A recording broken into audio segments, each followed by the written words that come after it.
There was once a woman who had 2 daughters, and their names were Millicent and Blanche. Millicent was nasty-tempered and cruel, while her younger sister Blanche was sweet and cheerful. The mother's favorite was not sweet Blanche, but the sharp-tongued Millicent, probably because her older daughter was the very likeness of her own mean self. The mother made Blanche work hard all day long, while she and Millicent did nothing but loll about from morning till night, spinning tales of how they were bound to live in the city as grand ladies, surrounded by admirers. One morning, the mother sent Blanche to the well to fetch some water in a bucket. When she arrived at the well, the girl saw an old woman who said to her, "My little one, I'm so terribly thirsty. Do give me some water." "Yes, Auntie, of course," said Blanche. She rinsed her bucket and drew plenty of good, fresh water to drink. "Thank you, child. You are a good girl," said the old woman.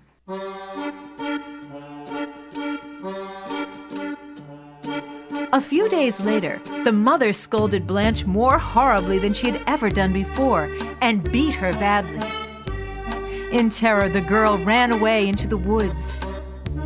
She cried and knew not where to go because she was afraid to return home. When suddenly, standing in front of her, Blanche recognized the same old woman she had met at the well. "Ah, child, why are you crying?" "Auntie, my mama has beaten me, and I'm afraid to return home." "Well, then," said the old woman, "come with me. I will give you dinner and a place to sleep.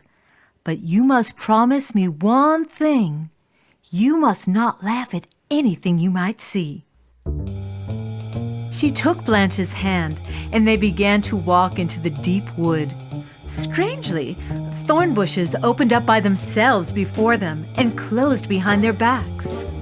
A little further on, Blanche saw 2 axes fighting each other all by themselves. She found such goings-on very odd, but she did not laugh or say anything. They walked further, and behold, it was 2 arms which were fighting. A little further, 2 legs. At last, she saw 2 heads fighting by banging their foreheads against each other. All this was strange beyond belief, but Blanche did not laugh or say a word.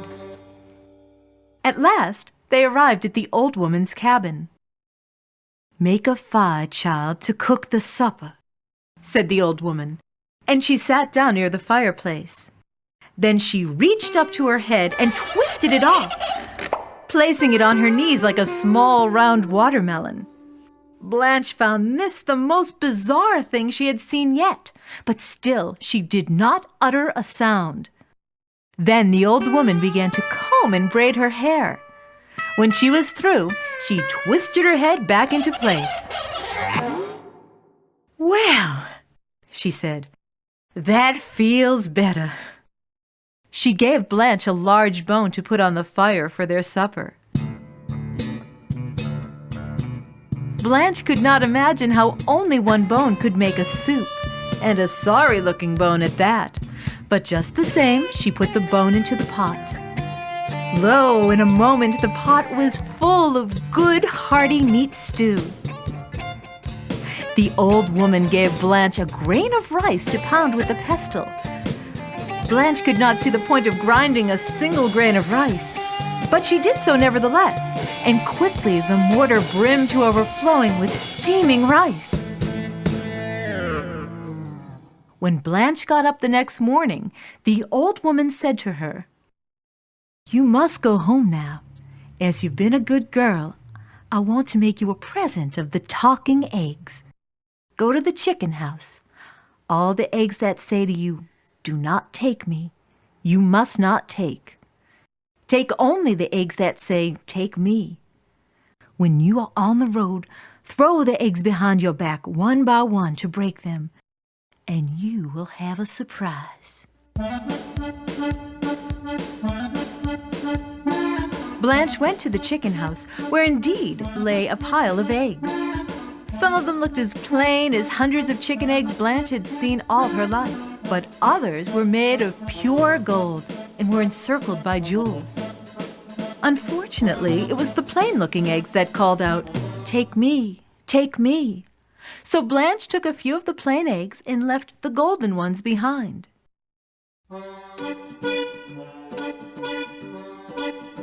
Once Blanche was on the road, she threw one of the eggs behind her. In the corner of her eye, she caught a glance of something shining. She turned around, and imagine her surprise. There amid the broken eggshells glittered a pile of diamonds. From another broken egg sprang gold jewelry.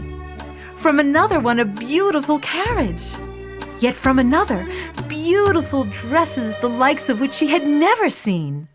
By the time she arrived at her mother's, she had so many fine things that it wasn't easy to fit them all into the house. Her mother was delighted and pretended to be very glad to see her.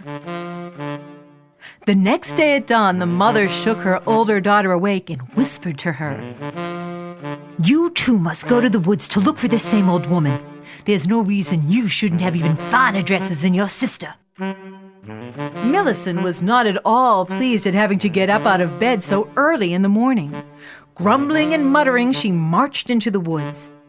Before long, she met the same old woman who invited her to come to her cabin. The old woman warned her also not to laugh at anything she saw. But when Millicent saw the axes, the arms, the legs, and the heads fighting, she couldn't help but laugh and laugh. And when the old woman took off her head and set it on her lap to comb and braid her hair, the girl shrieked, pointing, "Well, now, that isn't the stupidest thing I've ever seen." The next day, the old woman said to Millicent, "Listen to me. What I'm about to tell you is exactly what I told your sister. And like her, out in the chicken house, I believe that you will find exactly what you deserve. This is what I told her. You must take only the eggs that say, 'Take me.' The others you must leave behind. When you throw the eggs behind your back, one by one, you will have a surprise." With glee, Millicent rushed into the chicken house. Like before, the plain-looking ones called, "Take me, take me," while the dazzling golden eggs were the ones that called, "Don't take me." In an instant, Millicent grabbed as many golden eggs as she could carry and hurried away with them. As she walked, she broke one egg behind her and then another. But instead of riches, out came a quantity of snakes, toads, and frogs, which began to run after her. From other eggs sprang swarms of gnats and mosquitoes, which circled around her head. Millicent screamed and ran. She arrived at her mother so tired that she was not able to speak. Blanche knew that to stay at the cabin would mean being blamed for her big sister's troubles. It was clear that she must leave at once. But to help her sister, she left behind a quantity of jewels and riches. Gathering the rest of her treasure, she left in her carriage to the city. And there, she lived the rest of her days as a grand lady, kind to all, surrounded by friends and admirers.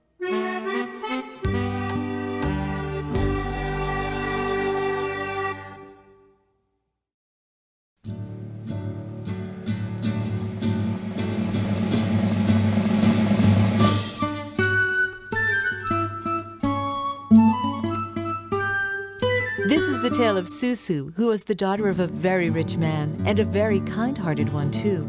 Never was a beggar turned from his door, nor was there hunger or want in the length and breadth of his land. And he loved his daughter no less than she loved him. For a long time there was happiness. Susu's mother had died when she was a small child, and so it came to pass that one day her father married again. Not long after the wedding, a cloud of grief settled in the maiden's heart. because on a silent moonlit night when she walked with her father, he told her that he was troubled with a wasting sickness and feared he had not long to live. Some enemy, he said, had cast a spell upon him, so that day by day he grew weaker and weaker and weaker. Because of what her father had told her, Susu was sad and often wandered into a quiet place where she could tell her troubles to the trees. The stepmother not only disliked Susu, but was very mean and treacherous, hiding her hatred from the father and petting Susu when he was near, stroking her hair and saying pretty things. So well did the wicked woman play her part that nothing could have made the father believe other than that she loved Susu quite as much as he did. For instance, on that moonlit night when he had told his daughter of his trouble, seeing her tears, for she had wept bitterly, he had said, "But Susu, my dove, your mother will care for you tenderly when I am dead, for she loves you as dearly as I do." At that, the girl stifled her sobs and dried her tears lest the father she loved so well should be wounded by her grief. And seeing her calmed, he had supposed that all was well and that his words had soothed her. But see how it really was with Susu and her stepmother. There was one day, not long after, when father and stepmother and daughter were standing by the fountain, when the man suddenly felt a clutching pain at his heart and was forced to sit down for very weakness. When he felt a little better and the first sharpness of the pain had gone, Susu walked with him to the house, and when he was comfortably seated and had a feather robe cast about him, he bade her to return to her stepmother. That she did, only because he bid her to, since she would have much preferred to sit at his feet. And what was her terror when she came upon the wicked woman talking to a great horned owl that sat in the hollow of an old tree. Seeing Susu, the stepmother took her by the hand and drew her into a place where they could be seen by the father, yet far enough away to be out of earshot. The father, seeing the woman and the maiden standing thus together, was happy, thinking that his daughter had a friend. It made him happier still to see the woman take Susu's arm and pull it gently around her waist. But he did not hear what was said, for had he heard, it would have cut him to the heart. This is what the woman said, and her voice was a poisoned dart as she whispered loud enough for the owl to hear.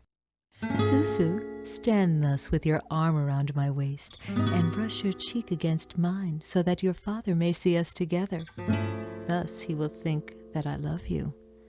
Then she hissed in the girl's ear, "But I hate you, hate you, hate you, hate you, hate you, hate you, hate you." And the owl lifted his head, blew a little, and repeated softly, "Hate you, hoo, hoo." From far off in the woods came the sound of an answering owl like echo, "Hate you, hoo, hoo, hoo." And it seemed to Susu that all the world hated her for no cause, for the screeching parrots too repeated the cry. As for the sweet feathered birds that she loved, they had all fled from that place.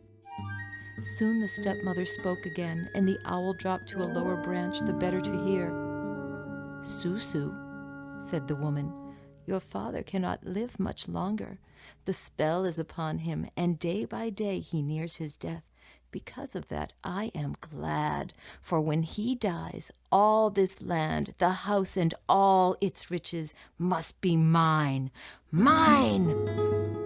Hearing that vicious speech, Susu was well nigh faint with fear and horror, and would have sped to her father to warn him. But the woman caught her by the wrist, twisting it painfully, and pinched the soft place on her arm with the other hand, and stooping again so that it seemed to the watching father that she kissed Susu, she said, "But see to it that you say no word, for the moment that you say anything but good of me, that moment your father will fall dead." So what was Susu to do? Now while all this was going on, there lived in the hills far off a youth whose name was Huathia. He was a herder of goats and llamas who had seen Susu from a distance in her comings and goings, but could never summon the nerve to speak to her. Brown-haired he was, and bright-eyed too, with clear skin and strong arms, and all who knew him said that he was a good lad. One day, Susu chanced to see a falcon wheeling high in the air, carrying something in its beak that sent the rays of the sun flashing far like silver light. Then the bird dipped with the thing it was carrying, looking like a glittering falling star.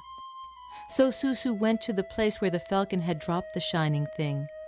And there at the bottom of a little stream she saw a bright round piece of silver. She rescued it and looked at it with astonishment as it lay in her hand. A polished and smooth disk it was, that reflected her face as clearly as a mirror. So she kept it, wrapping it in a leaf, and took it that night to the place where Huathia lived with another herdsman, a very wise and older man who knew many strange things. This wise man told Susu that it was the wonderful mirror of one called Parakaka, long since dead. He said that whoever looked in it saw his or her own face as others saw it, but whoever owned the mirror saw something else. For, he added, with it you may see the hidden spirit of other people, seeing through the mask they wear. And if a man has the face of a man but the heart of a monster, then certainly while such a man beholds his own face, you as the owner of the mirror shall see the other creature in him. Hearing that, Susu was much amazed at the magic of the thing. The wise man was looking into the mirror himself that very moment. And when Susu looked over his shoulder at his reflection, she saw, not the rough-bearded face of the man alone, all knotted like a tree trunk, but a face full of kindness and gentleness. Huathia stepped up from behind to gaze at the mirror too, and Susu saw in his reflection a face of eagerness, gentleness, and strength. She felt glad of what she saw in them both. Susu thought that with the mirror she might learn some clue about the mystery disease that ailed her father. And so she asked if one of the two fellows would accompany her back home. Huathia's friend said that he was much too old for such adventures, at which Huathia quickly volunteered to come with her. So Huathia gave the care of the goats and llamas to his friend, gathered his arrows and bow, his flute, and after bidding his friend goodbye, set off with Susu back to her home. On the way he told Susu of a mysterious experience that he had had the night before. There had been a thin new moon that night, and the youth had slept but little because of the croaking noise made by the frogs. Presently, fully awake, he had sat up, and it had seemed to him that the air was full of noise, not only of frogs, but of the owls and bats. Presently he had seen a great white two-headed toad. Then from rock and hole slithered unclean, abominable creatures of all sorts, serpents, centipedes, and great gray spiders, and all these creatures had gathered in a circle with the two-headed toad in the center.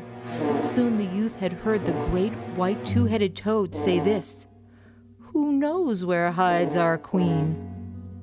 And first one creature and then another had answered, "The toad, our queen, lies hid unsought beneath the stone that men have wrought."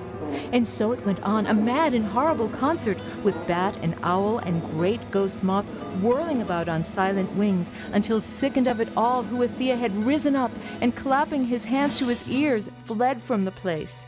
Since then Huathia had heard this refrain in his ears, "The toad, our queen, lies hid unsought beneath the stone that men have wrought." "Surely," said Susu to Huathia, "these are strange goings-on. I only wish I could understand what it is all about." Speaking thus, Susu and Huathia arrived at her father's house. It was a day on which the good man was feeling very weak, but seeing that his daughter was pleased with her new companion, he ordered his servants to spread a table under the trees, and the three of them had a feast of goat's milk and fruit and cassava bread, though the father could eat but little. Then Huathia took out his flute and played music until the world seemed full of peace. Susu too sang sweetly, so that for a moment the father thought that the shadow that was upon him was but a dream and might pass. Then came the stepmother, who fixed her large dark eyes on Susu, not looking at her straight, but sideways. Susu sang to Huathia's flute music again, and it seemed to her pleased father that all on earth that was soft and shapely and fair was gathered there in that garden, until catching the eye of his wife, he was reminded that his life was flowing away, and the old grief came upon him. Somehow talk fell upon Susu, her new mirror, and the strange way in which she found it, though no mention was made of its magical qualities. The father came to see this mirror, looking over Huathia's shoulder and seeing his own reflection. But what Susu saw was a face that denoted great bravery and kindness. Admiring the disc also, the stepmother stretched her hand across the table and took the mirror, gazing at the picture of her own dark beauty. Then Susu stepped to her side and looked into the disc. She saw not the dark eyes and night-black hair that her stepmother saw, not the face of a proud woman, but the face of a double-headed white toad. Horrified, she continued to gaze, and Susu beheld about her stepmother's neck 2 writhing white snakes, a sight so horrible she could scarcely prevent herself from calling out. But of all this, the stepmother knew nothing, and did not even guess that Susu knew her for a vile witch. The rich man, already tired, stood up and beckoned to the youth to give him an arm. Having found his seat and being wrapped in his feather mantle by Susu, he shivered and held the mantle tightly about him. Huathia shivered too and said, "There is, I am sure, some enchantment in this place, for though the sun is warm, I feel a chill, as if some clammy thing enfolded me." All of a sudden, Susu's eyes fell upon a large grindstone that lay nearby. It was a stone so great that 2 men could hardly raise it. And so it had been left there for years, and grasses had grown about it. Susu had seen it there countless times, but this time there leaped into her mind the song that Huathia had heard. "The toad, our queen, lies hid unsought, beneath the stone that men have wrought." It had meant little before, but in a flash she saw that the grindstone was a stone wrought by man. So she whispered to Huathia to fit an arrow to his bow, to hand her his weapon, and then to lift the stone. With a great effort he raised the stone, heavy though it was, setting it down to one side. And there, in a hollow place where the stone had been, sat a large, white, double-headed toad. "Shoot, Susu, shoot!" commanded the father. "Let not that evil thing escape. It is the creature that torments me in my dreams at night." Swift flew the arrow in Susu's hand, and it pierced the body of the toad. At the same moment there fell from the roof of the house 2 monstrous white serpents where they had lain hidden. Like lightning, Huathia, having seized the bow, sent 2 arrows flying, and each serpent was cut in half. In less than 3 moments, 3 evil things died, and it was like the sun coming from a cloud veil, the way in which joy came to that place. The weakness of the father fell from him like a cloak. The bodies of the toad and the snakes withered and shriveled, and as a light breeze sprang up, what was left of them was blown away as dust. The whole world seemed to burst into song. So both father and daughter knew then that the witcheries were gone, and the evil creatures vanished forever, and that all the trouble that had been upon that place had come from the wicked stepmother. So youth and maiden were married, and the father soon regained his strength and health, and in all the world there were no happier people than they. Once there were 2 brothers who inherited their father's land. The 2 brothers divided the land in half, and each one farmed his own section. Over time, the older brother married and had 6 children, while the younger brother never married. One night, the younger brother lay awake. "It's not fair that each of us has half the land to farm," he thought. "My brother has 6 children to feed, and I have none. He should have more grain than I do." So that night the younger brother went to his silo, gathered a large bundle of wheat, and climbed the hill that separated the 2 farms, and over to his brother's farm. Leaving the wheat in his brother's silo, the younger brother returned home, feeling quite pleased with himself. Earlier that very same night, the older brother was also lying awake. "It's not fair that each of us has half the land to farm," he thought. "In my old age, my wife and I will have our grown children to take care of us, not to mention grandchildren, while my brother will probably have none. He should at least sell more grain from the fields now, so he can provide for himself with dignity in his old age." So that night, too, he secretly gathered a large bundle of wheat, climbed the hill, left it in his brother's silo, and returned home feeling quite pleased with himself. The next morning, the younger brother was surprised to see the amount of grain in his barn unchanged. "I must have not taken as much wheat as I had thought," he said. "Tonight, I'll be sure to take more." That very same moment, his older brother was also standing in his barn, musing much the same thoughts. After night fell, each brother gathered a greater amount of wheat from his barn, and in the dark, secretly delivered it to his brother's barn. The next morning, the brothers were again puzzled. "How can I be mistaken?" each one scratched their head. "There's the same amount of grain here as there was before I cleared the pile for my brother. This is impossible. Tonight, I'll make no mistake. I'll take the pile down to the very floor. That way, I'll be sure the grain gets delivered to my brother."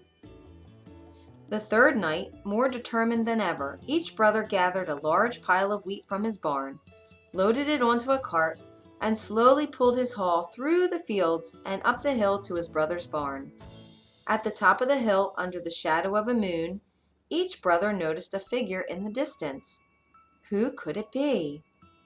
When the two brothers recognized the form of the other brother and the load he was pulling behind, they realized what had happened. Without a word, they dropped the ropes to their carts. The two brothers then embraced when they realized what the other brother had done for them. Once upon a time, a child was born to a king and queen who ruled over a great country on the banks of the Nile River. The royal parents were nearly beside themselves with joy, and they sent invitations at once to the most powerful fairies to come and see this wonderful baby. So many were gathered round the cradle that the child seemed in danger of being smothered. But the king, who was watching the fairies eagerly, was disturbed to see them looking grave. "Is there something the matter?" The fairies looked at him, and they all shook their heads at once. "He is a beautiful boy, and it is a great pity, but what is to happen will happen," said they. "It is fated that he must die either by a crocodile, or a serpent, or by a dog. If we could save him, we would, but that is beyond our power." And so saying, they vanished. For a time, the king and queen stood where they were, horror-stricken at what they heard. But being of a hopeful nature, they began at once to invent plans to save the prince from the dreadful doom that awaited him. Instantly, the king sent for his master builder and bade him to construct a strong castle on the top of a mountain, which should be fitted with the most precious things from the king's own palace, and every kind of toy a child could wish to play with. What's more, he gave the strictest orders that a guard should walk round the castle night and day. For 4 or 5 years, the baby lived in the castle alone with his nurses, taking his airings on the terraces, which were surrounded by walls, with a moat beneath them, and only a drawbridge to connect themselves with the outer world. One day, when the prince was old enough to run quite fast by himself, he looked from the terrace across the moat and saw a soft, fluffy ball of a dog jumping and playing on the other side. Now, of course, all dogs had been kept away from him for fear that the fairy's prophecy should come true, and he had never even seen one before. So he turned to the page who was walking behind him and said, "What is that funny little thing which is running so fast over there?" "Well, that is a dog, Prince," answered the page. "Bring me one like it, and we will see which can run the faster." The page was much puzzled. He had strict orders to refuse the prince nothing, yet he remembered the prophecy and felt that this was a serious matter. At last he thought he'd better tell the king the whole story and let him decide the question. "Oh, get him a dog if he wants one," said the king. "He will only cry his heart out if he does not have it." So a puppy was found exactly like the other. They might have been twins, and perhaps they were. Years went by, and the boy and the dog played together till the boy grew tall and strong. The time came at last when he sent a message to his father saying, "Why do you keep me shut up here doing nothing? I know all about the prophecy that was made at my birth, but I would far rather be killed at once than live such an idle, useless life trapped here on this mountain. I beg you, father, give me arms and let me go, me and my dog too." Again the king listened to his wishes, and the young prince and his dog were carried in a ship to the other side of the Nile River, which was so broad at that part that it might almost have been the sea. A black horse was waiting for him on the other side, tied to a tree, and he mounted it and rode away wherever his fancy took him, the dog always at his heels. Never was any prince so happy as he, and he rode and rode till at length he came to a king's palace. There he presented himself, and the king took a fancy to the youth. What's more, his daughter took a fancy to him also. Soon they fell in love, and were betrothed to be married. "There is one thing you must know about me," the prince said to his betrothed. "I was fated at birth to die in the hands of one of 3 creatures, a crocodile, a serpent, or a dog. If you choose not to marry me, I understand." "I love you no matter what happens," said the princess. "But how rash you are! How can you have that horrid beast about you, knowing what you know? I will give orders to have him killed at once." But the prince would not listen to her. "Kill my dear little dog, who has been my playfellow since he was a puppy?" he cried. "Oh, never would I allow that." And all that the princess could get from him was that he would always wear a sword and have someone with him at all times when he left the palace. When the prince and princess had been married a few months, the prince heard that his mother had passed away, and that his father was old and ill, and that he longed to have his eldest son by his side again. The young man and his bride set out on a journey to his native land.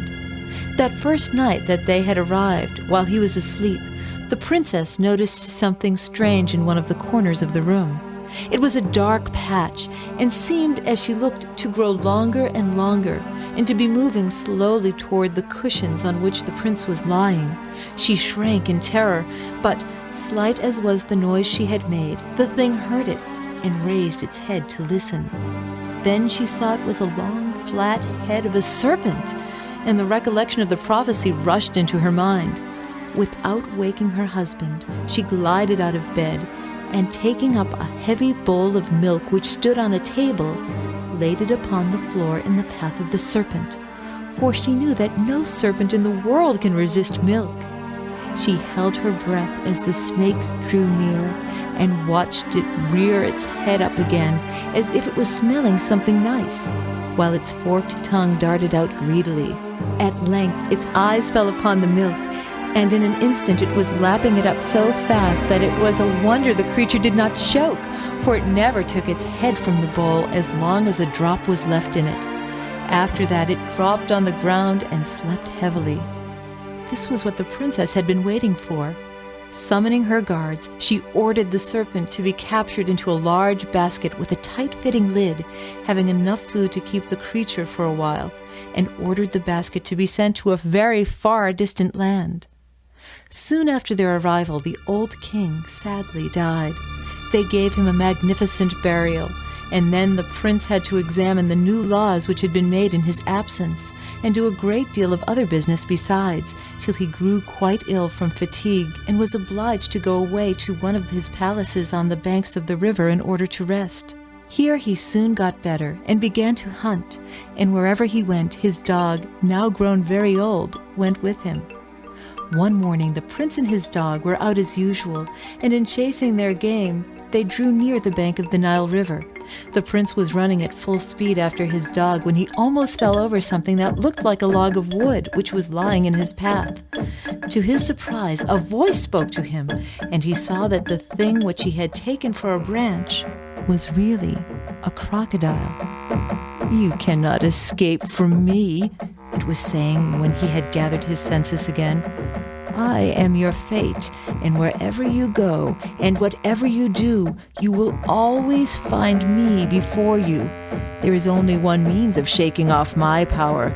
If you can dig a pit in dry sand which will remain full of water, my spell will be broken. If not, death will come to you speedily. I give you this one chance. Now go." The young man walked sadly away, and when he reached the palace he shut himself into his room, and for the rest of the day refused to see anyone, even his wife. By sunset, however, the princess grew quite frightened, and pleaded with him so compellingly that he let her come in. "How pale you look!" she cried. "Has anything hurt you? Tell me, I pray you, what is the matter?" So the prince told her the whole story and of the impossible task given him by the crocodile. "How can a sand hole remain full of water?" asked he. "Of course, it will all run through. The crocodile called it a chance, but he might as well have dragged me into the river right then and there. Truly, I cannot escape him." "Oh, if that's all it is," cried the princess, "I can set you free myself, for my fairy godmother taught me to know the use of plants, and in the desert not far from here there grows a little four-leaved herb which can keep water in a pit for a whole year. I will go in search of it at dawn, and you can begin to dig a hole so that it's ready on my return." To comfort her husband, the princess had spoken lightly and gaily, but she knew very well in her heart that she had no light task before her. It was still starlight when she left the palace on a snow-white donkey and rode away from the Nile River straight to the west. Oh, how glad they both were when they caught sight of a tall rock in the distance, which cast a gloriously cool shadow. Though the donkey was content to rest, the princess could not, for the plant, as she knew, grew on the very top of the rock, and a wide chasm ran round the foot of it. Luckily, she had brought a rope with her, and making a noose at one end, she flung it across the chasm with all her might. The first time it slid back slowly into the ditch, and she had to draw it up and throw it again, but at length the noose caught on something.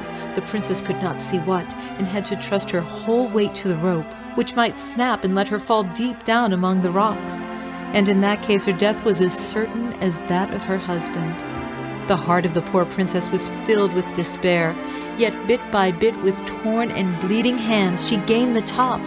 There such a violent wind was blowing that she was almost blinded with dust and was obliged to throw herself upon the ground and feel about after the precious herb, when suddenly her fingers touched something soft in a crevice.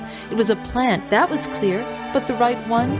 See, she could not, for the wind was blowing more fiercely than ever, so she lay where she was and counted the leaves. 1, 2, 3. Yes, there were 4, and plucking a leaf she held it safe in her hand while she turned, almost stunned by the wind, to go down the rock. She slid down the rock, jumped over the chasm with her rope as she had done before, and set off with her donkey, who brayed joyfully at her return. On the bank of the Nile River the donkey halted, and the princess rushed up to the prince. He was standing by the pit he had dug in the dry sand, with a huge water pot beside it. A little way off the crocodile lay blinking in the sun, with his sharp teeth and whitey-yellow jaws wide open. At a signal from the princess, the prince poured the water into the hole, and the moment it reached the brim, the princess flung in the four-leafed plant. For half an hour they stood with their eyes rooted to the spot, but the hole remained as full as at the beginning, with the little green leaf floating on the top. Then the prince turned with a shout of triumph, and the crocodile sulkily plunged into the river. The prince had escaped forever, the second of his 3 fates. He stood there looking after the crocodile and rejoicing that he was free, when suddenly he was startled by a wild duck which flew past them. In another instant, his dog dashed by in hot pursuit and knocked heavily against his master's legs. The prince staggered, lost his balance, and fell backward into the river, where the mud and the rushes caught him and held him fast. He shrieked for help to his wife, who came running, and luckily she brought her rope with her. The prince was pulled to shore, as well as his poor old dog, who had also fallen in the river. "My wife," he said, looking into her eyes with great fondness, "you have been stronger than my fate."